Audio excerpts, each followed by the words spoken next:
Bonjour à toutes et tous et bienvenue dans ce 118e numéro du podcast Parole d'Histoire, créé et animé par André Loez. Vous nous retrouvez sur les réseaux sociaux, Twitter, Facebook, Instagram et YouTube.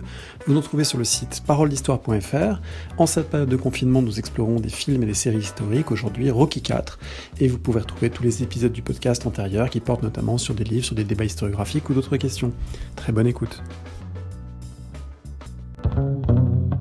Je suis aujourd'hui avec Laurent Game. Bonjour. Bonjour. Vous êtes professeur d'histoire géo, de cinéma audiovisuel, vous êtes aussi membre du collectif Aggiornamento Histoire Géo, et vous réfléchissez donc, comme enseignant, au rapport entre histoire et cinéma.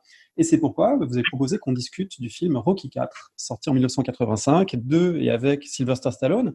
Alors, est-ce que c'est comme fan de Stallone que vous aviez envie de parler de ce film, ou est-ce que c'est plutôt pour ce qui permet de dire de l'histoire en première approche ? Alors, en fait, ça vient d'abord du côté fan de la saga Rocky. Et puis, ça vient aussi d'une expérience que je faisais en cours quand j'étais en collège et que j'ai faite aussi en lycée, où je faisais une séquence sur la guerre froide avec 3 films sur la confrontation entre soviétiques et américains. Donc, il y avait un film qui s'appelle Les Russes arrivent, qui est un film des années 60. Il y avait avant c'était plus compliqué de trouver un film sur l'invasion. En fait, l'idée, c'était de montrer des films qui montraient l'invasion du territoire américain. Et donc, celui d'avant, c'était plus compliqué parce qu'il n'y avait pas trop de films, ou alors il fallait partir dans éventuellement l'invasion des profanateurs de sépultures, mais c'était pas si évident que ça.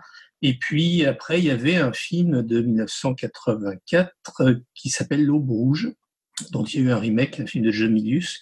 Et puis, je m'étais du coup intéressé aussi à Rocky IV, parce que parfois, pour changer, je passais la séquence de Rocky IV que je présentais comme un film de propagande. Et à force de le regarder, j'ai évolué sur la question. Alors peut-être pas donc un film de propagande à strictement parler, en tout cas certainement un film qui prend son sens dans un contexte, qui est un contexte de guerre froide. Et il faut sans doute en dire un mot. Le film sort aux États-Unis en novembre 1985, donc au début du deuxième mandat de Ronald Reagan, à un moment de tension forte entre les États-Unis et l'URSS, aussi bien sur le plan géopolitique que sur le plan sportif. C'est deux arrière-plans importants du film. Oui, alors en fait, donc oui, la sortie américaine, c'est le 21 novembre 85 et alors c'est un énorme succès, puisque je crois que dans le monde, il a fait 300 millions de dollars. C'est le plus gros succès de la saga. Et aux États-Unis, il a dû faire un peu moins de la moitié. Bon, les critiques, la réception critique est mitigée et elle appuie pas tellement sur Alors, il y a évidemment des critiques qui appuient sur l'aspect guerre froide caricatural.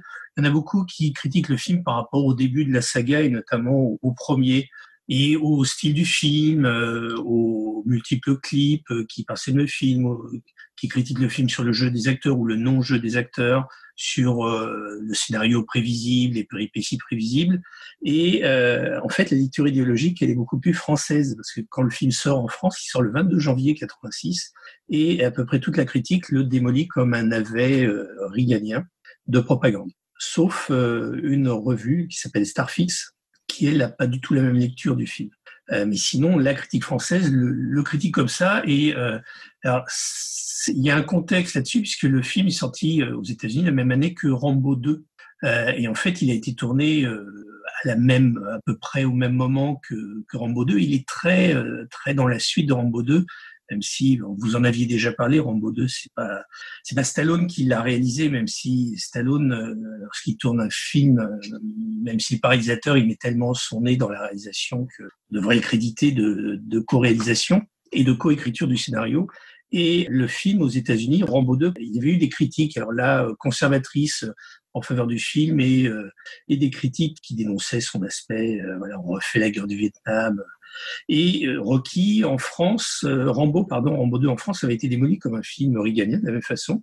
Et donc la critique reprend la même chose. Sur le plan de l'histoire de la guerre froide, il faut rappeler que c'est un moment de tension extrêmement fort, notamment en lien avec ce qu'on appelait la crise des euromissiles.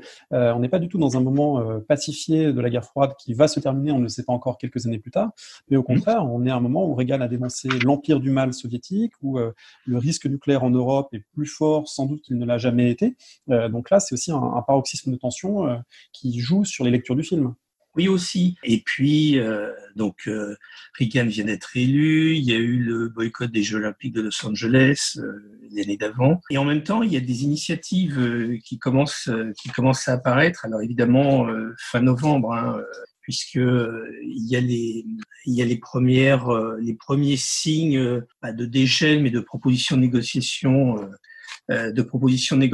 soviétiques qui commencent à apparaître. Alors après, c'est toujours compliqué parce que quand on analyse, enfin, de mon point de vue, quand on analyse un film en histoire, il y a le contexte, il y a les intentions de l'auteur, et là, il y a les intentions de Stallone, et puis il y a la réception du public. On sait par exemple qu'aux États-Unis, c'était la folie dans les salles de cinéma dès que Rocky mettait un coup de poing aux Soviétiques.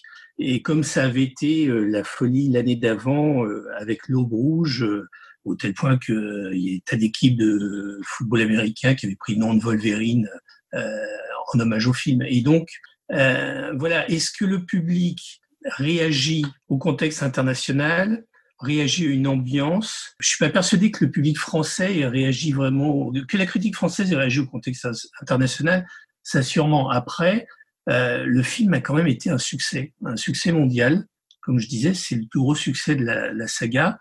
Et donc, c'est toujours compliqué. Est-ce que le public réagit dans un contexte alors, il est imprégné par le contexte. Il vit dans une époque.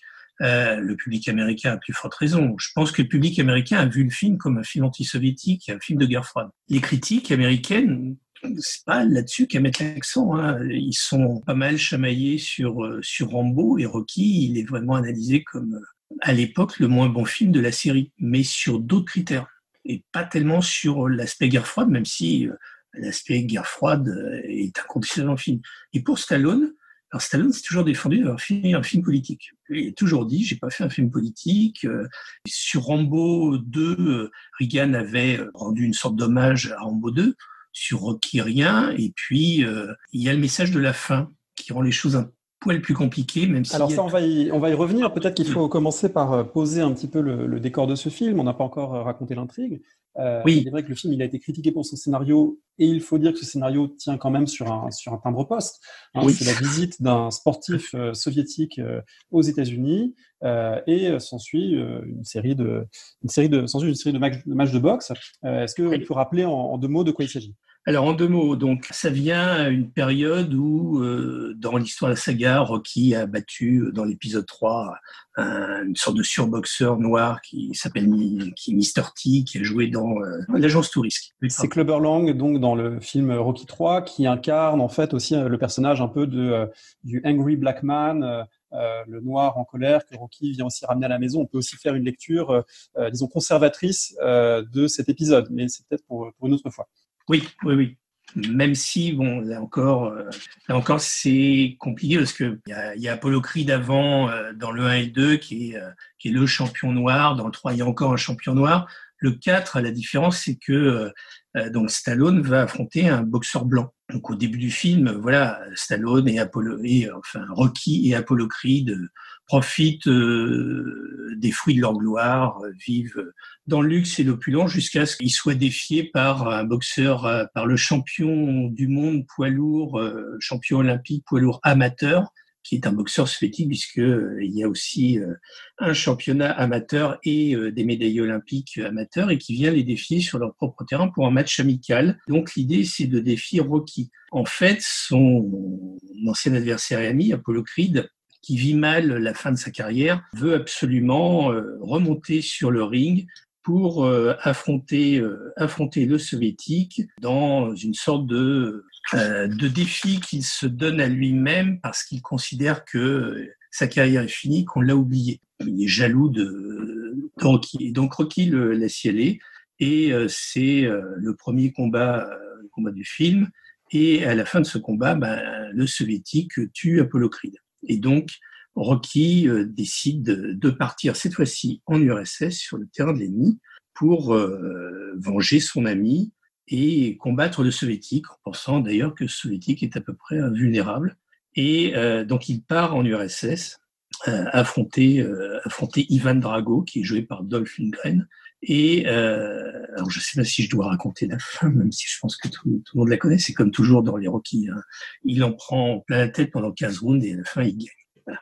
Et le film se termine par un discours qui semble annoncer une forme de dégel, un appel à la réconciliation et avec une sorte de sosie de Gorbatchev qui se lève pour applaudir comme si Rocky était le père de la perestroïka et de la glasnost à lui tout seul.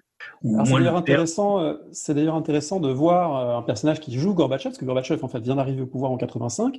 C'est l'acteur David Lloyd Austin qui joue Gorbatchev. Oui. On va le retrouver d'ailleurs dans Y a-t-il un flic pour sauver la reine, avec un très bref passage comique où le personnage joué par Leslie Nielsen efface sa tache de naissance sur le front. Et donc c'est cet acteur qui s'est fait une spécialité de jouer Gorbatchev dans ses productions des années 80, début des années 90 à Hollywood. C'est intéressant que le film l'ait mis en scène, hein, alors que voilà, on était dans une phase de transition. Les premiers secrétaires du parti tombaient les uns après les autres au début des années 80. Et là, il est effectivement mis en scène. Il est mis en scène, il est au centre. Alors, sa représentation d'ailleurs est intéressante parce que pendant le match de la fin, il est mis en scène dans un décor soviétique puissance 10, quoi. On a quasiment une salle avec une tribune comme la tribune qu'on trouve sur la place rouge pendant un défilé. Et puis, au fur et à mesure que le match commence à mal se passer pour le héros soviétique, on voit donc Gorbatchev, on va dire, qui se tourne vers le responsable du parti qui s'est chargé de tout ça et qui le regarde avec un regard de plus en plus au minimum inquisiteur et au maximum menaçant, et l'autre qui se tasse sur sa chaise et qui au dernier round se lève pour aller remotiver l'entraîneur de Ivan Drago et le boxeur lui-même qui d'ailleurs à ce moment-là manifeste son indépendance, sa volonté de liberté en soulevant le représentant du Politburo par la gorge et en le jetant dans la foule avant de hurler qu'il va se battre pour lui, alors que l'autre lui a dit qu'il rendait en gros l'URSS ridicule et que il fallait se reprendre. Et à la fin, Gorbatchev se lève. Il se lève et il applaudit le discours de Rocky qui a appelé au changement, qui a reconnu qu'il avait changé de point de vue sur les soviétiques, que la foule qui l'a sifflé au début du combat l'applaudit à la fin, donc a changé de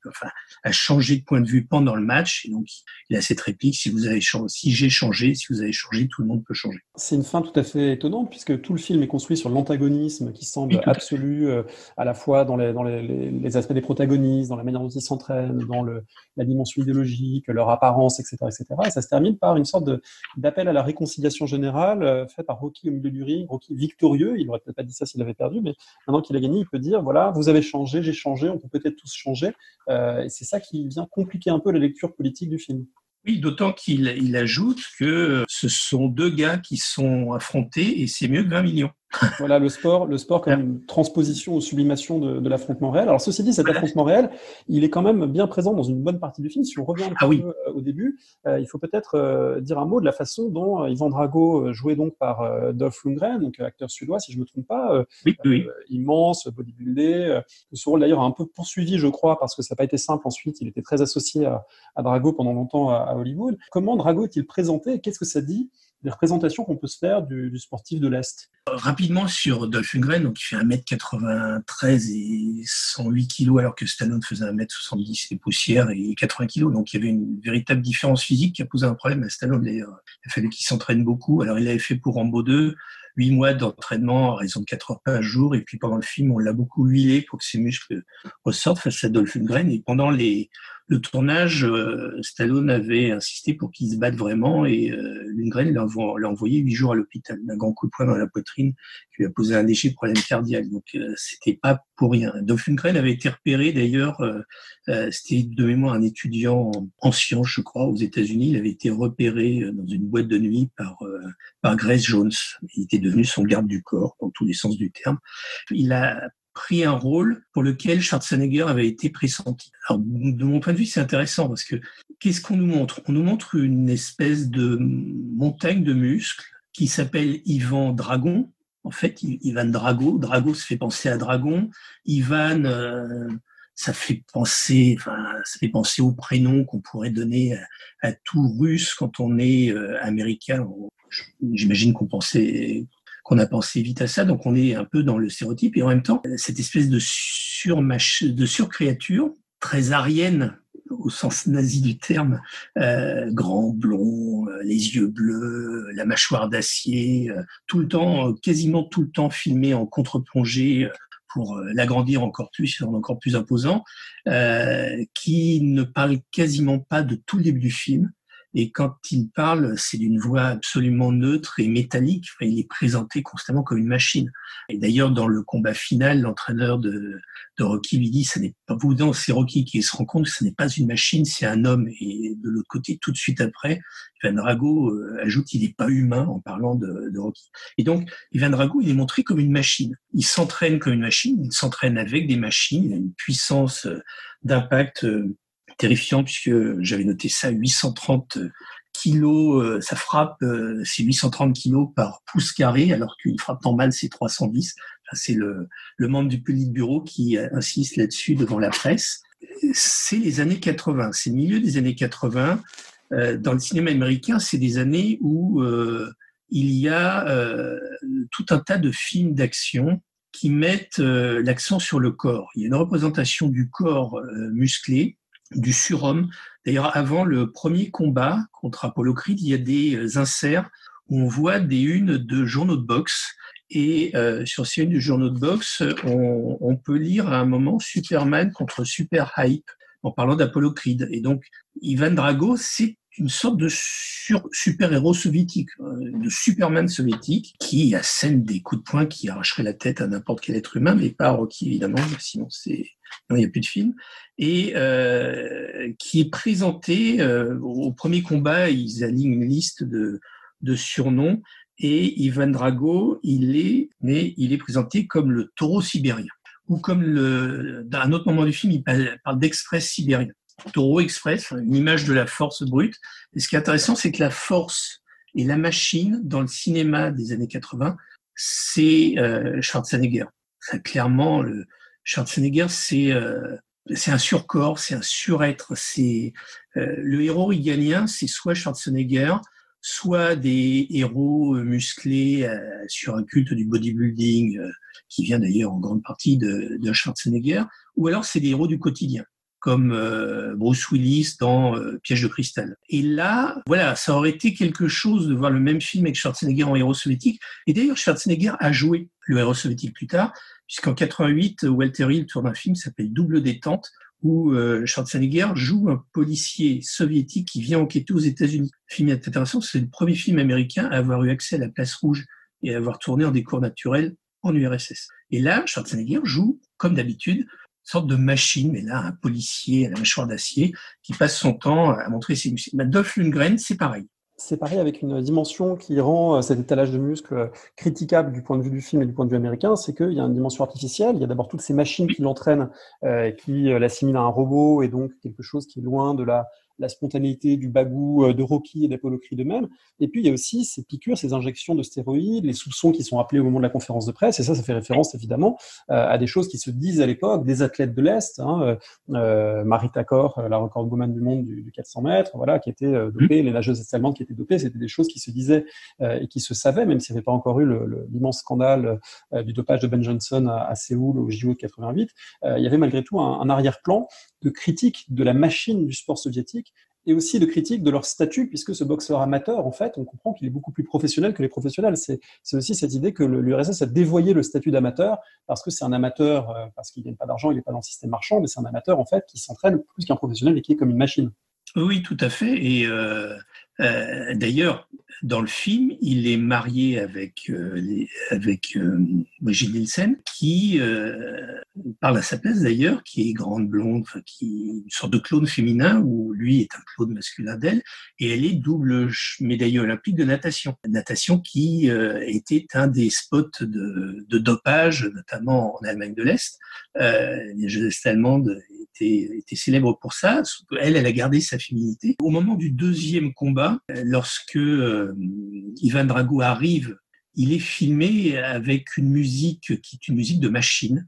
Il est filmé à contre-jour. C'est une silhouette improbable qui forme un triangle pointant bas pour le haut de son corps, et puis ses jambes qui forment un deuxième triangle. Il a des poings gigantesques et il avance avec cette musique une sorte de musique de machine. Il est souvent présenté comme ça, et il y a cette célébrissime séquence de double entraînement, puisqu'on voit en montage alterné l'entraînement mécanisé, informatisé, chimique aussi, de Dolph Lundgren, et en parallèle, on voit l'entraînement de Rocky dans les paysages de l'URSS avec les moyens du bord. Alors cet entraînement de Rocky en URSS, il est très intéressant. C'est évidemment pas l'URSS où on a tourné en 85, c'est le Wyoming, ce qui explique que c'est beaucoup plus montagneux que les environs de Moscou. Mais c'est intéressant aussi parce que là, il y a effectivement une inversion dans le film, c'est-à-dire que Rocky va avoir l'entraînement beaucoup plus rudimentaire, spartiate, humble, en allant se confronter à la nature soviétique et à cette sorte de paysage primitif qui n'est que neige et que dureté, alors que Lundgren est dans le côté ultra technologique, enfin Drago plutôt, dans le côté ultra technologique. C'est presque comme si les États-Unis avaient un temps de retard sur la technologie, ce qui peut aussi renvoyer d'ailleurs à des inquiétudes de l'époque des années 80, des années Reagan, qui lance l'initiative de défense stratégique, alias guerre des étoiles, avec cette idée qu'il faut ne pas laisser les soviétiques avoir l'avantage dans le domaine scientifique, stratégique, technico-militaire. Cette idée comme ça que Rocky est obligé de se confronter à des conditions d'entraînement voilà, un peu rudimentaires, c'est intéressant aussi sur ce que ça dit des représentations réciproques des États-Unis et de l'URSS à cette époque. Oui, en même temps, il y a aussi ce que dit Stallone.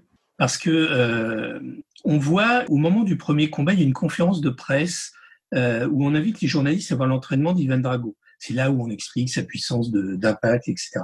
Et juste en parallèle, ou juste après, on voit apparaître ce fameux robot qui a paru ridicule, et qui est ridicule dans le film à beaucoup de spectateurs, qui est le cadeau d'anniversaire de Paulie, qui est son ami. Et robot à qui Paulie finit par donner une voix féminine, elle transforme en une espèce de compagne de substitution. Et il y a chez Stallone et on le voyait déjà dans Rambo 2 à la fin, ce discours contre la technologie. Dans Rambo 2 à la fin, Rambo mitraille des ordinateurs, parce que sa mission a été pilotée par des ordinateurs. Et dans celui-là, finalement, Rocky demande à être isolé dans une espèce de, comment appeler ça, une datcha, une isba, qui ressemble à la maison qu'on voit dans le Docteur Zhivago. Ça y ressemble beaucoup, ça m'a beaucoup frappé quand le Docteur Zhivago fuit Moscou, il se réfugie dans une maison qui est comme ça au milieu de nulle part, totalement gelée. Et là, on retrouve un peu la même chose. Et il me semble on rejoint un air du temps, alors là, pour le coup, reaganien, même si c'est peut-être pas volontaire, mais ce retour aux valeurs de l'Ouest, aux valeurs pionnières.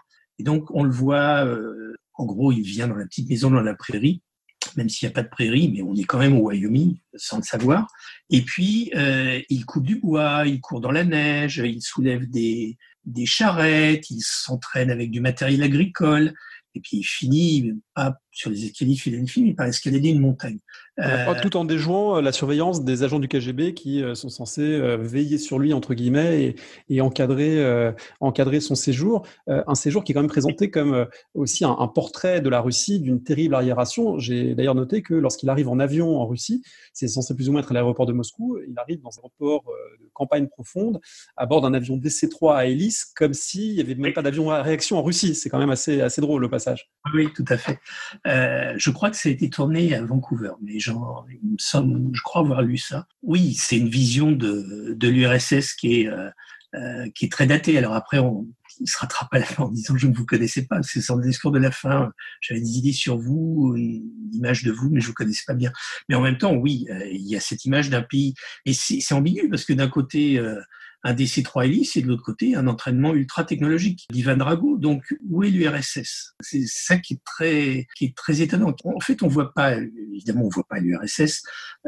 Et ce qu'on voit de l'URSS, c'est un DC-3, c'est une surpuissance technologique et c'est la propagande, les cérémonies de propagande comme Stallone les a forcément vues à la télé avec ce portrait d'Ivan Drago qui est soulevé juste avant le dernier combat et qui rappelle le portrait qu'on voit dans les images de propagande de Staline qui est soulevé, c'est quasiment la même chose. Je crois même qu'il est tourné du même coup.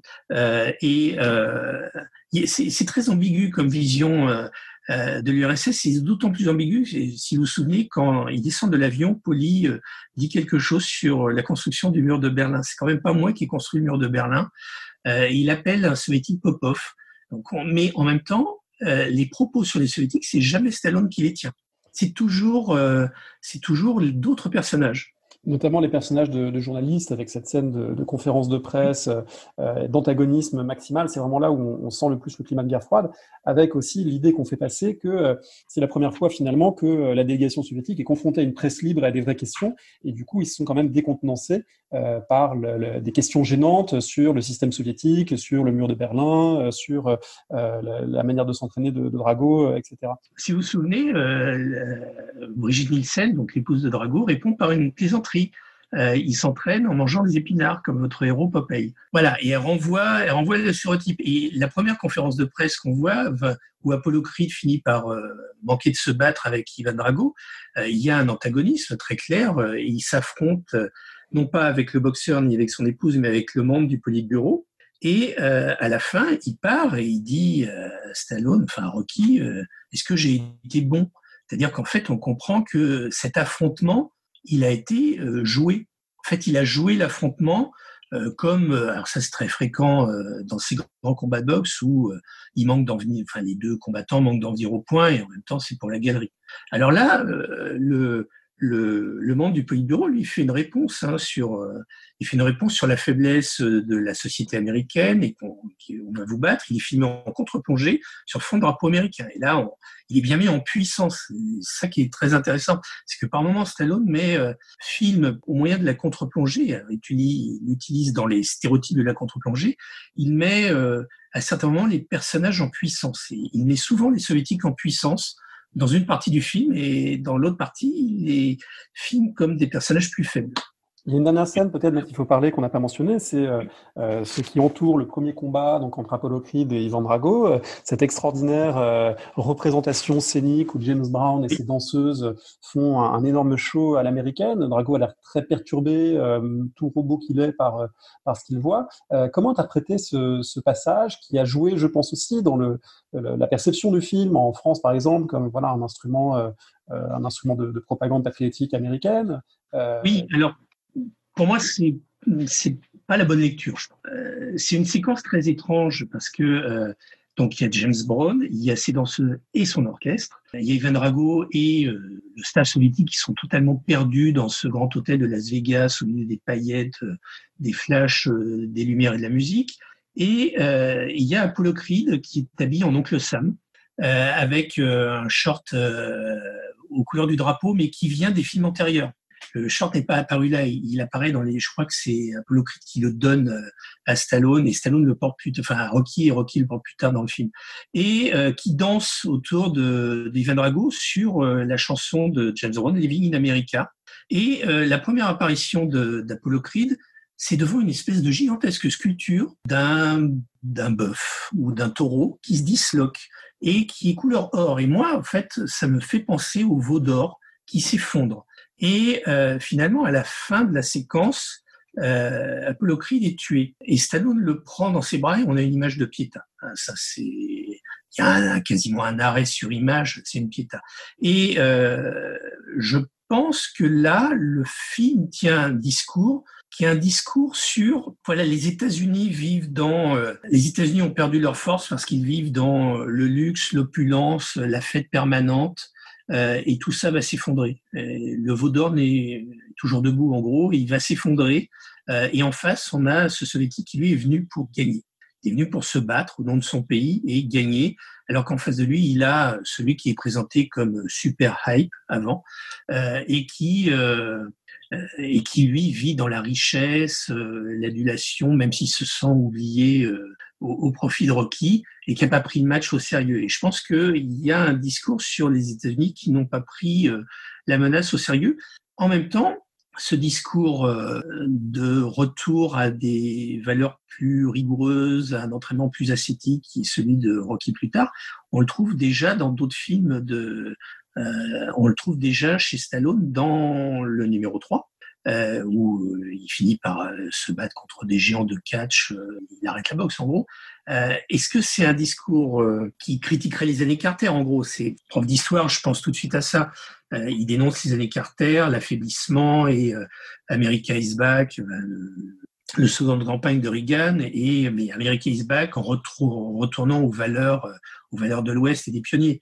Est-ce que c'est ça, ou est-ce que ça s'inscrit dans ce que dit Stallone depuis le début de la saga, qui est ce héros qui vient du peuple, qui descend de l'immigration et qui s'est toujours battu pour arriver, qui vit à la dure et qui se perd lorsqu'il vit dans l'opulence?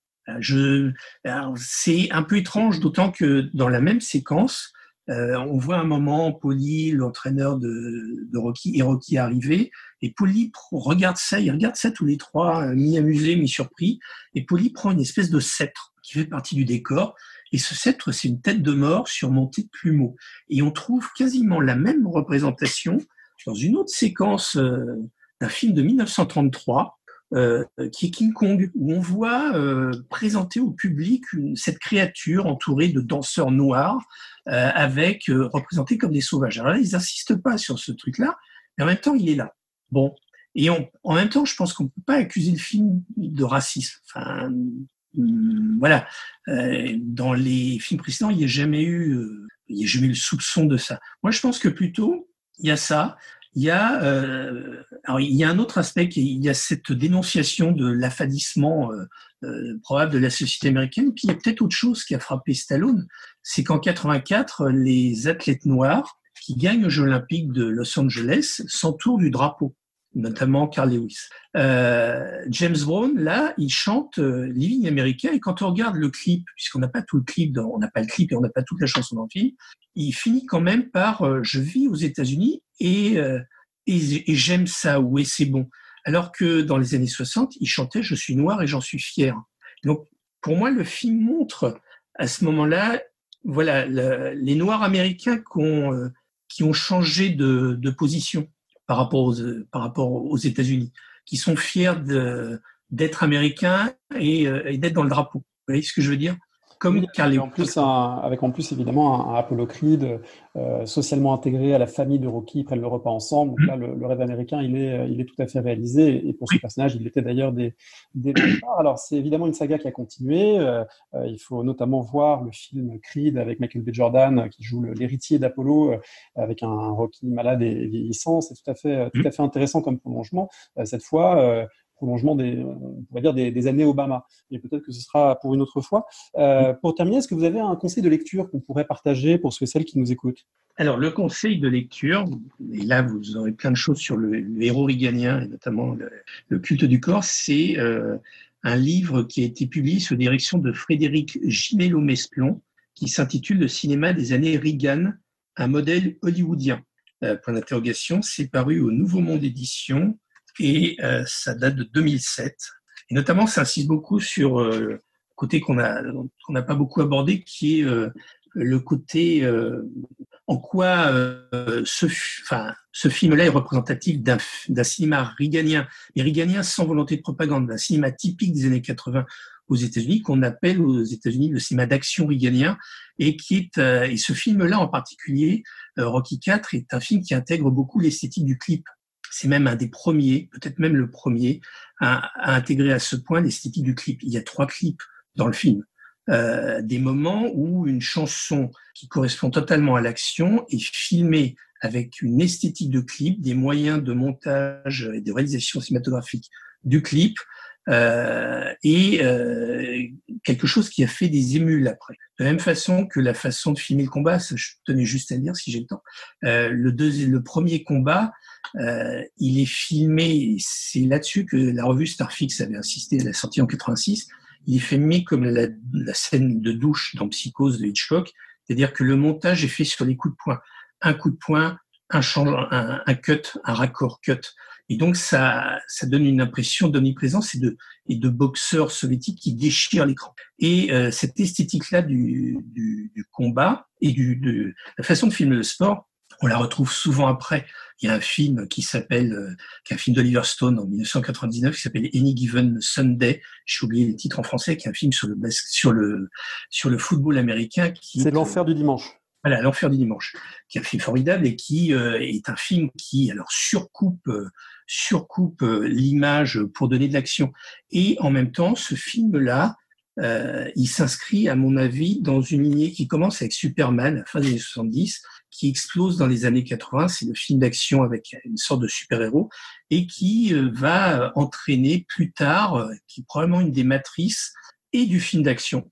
Et c'est un film d'action qui l'a reproduit dans d'autres choses et qui va être une matrice du film de super-héros plus tard, avec un montage très haché, ce genre de choses, mais des super-héros qui finissent par être plus torturés, voilà. Mais voilà, et il faut voir qu'à côté, il y a toute une sous-production.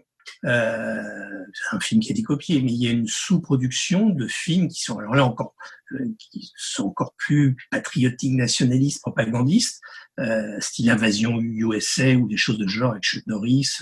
Et puis, on aboutit à Stallone qui rit lui-même, c'est la série des Expendables, où il les fait tous venir. Et il rend hommage au film d'action des années 80, qui est un film qui était beaucoup consommé par vidéo, qui est un film qui sont des petits films lancés par des petits producteurs indépendants. C'est la réaction au Nouvel Hollywood, en gros. C'est le Nouvel Hollywood où les réalisateurs avaient pris le pouvoir, faisaient des films qui correspondaient à l'ère du temps, critiques, torturés, en doute sur les États-Unis. Et là, on a un cinéma où les producteurs pensent correspondre aux attentes du public et font un film de héros qui reviennent à John Wayne, en gros. On est dans l'affiliation de John Wayne, ces héros, alors soit des héros anonymes, soit des sur-héros ou des super-héros, et qui emportent tout sur leur passage. Merci beaucoup pour ces conseils, et donc bonne continuation et bonne revision du film si vous avez l'occasion de revoir Rocky IV. Merci.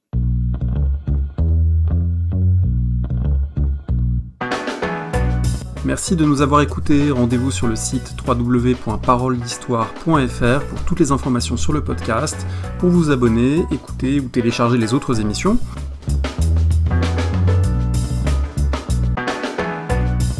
La discussion se poursuit aussi en ligne, notamment sur Twitter. Vous pouvez poser des questions @paroledist et à bientôt pour un prochain épisode.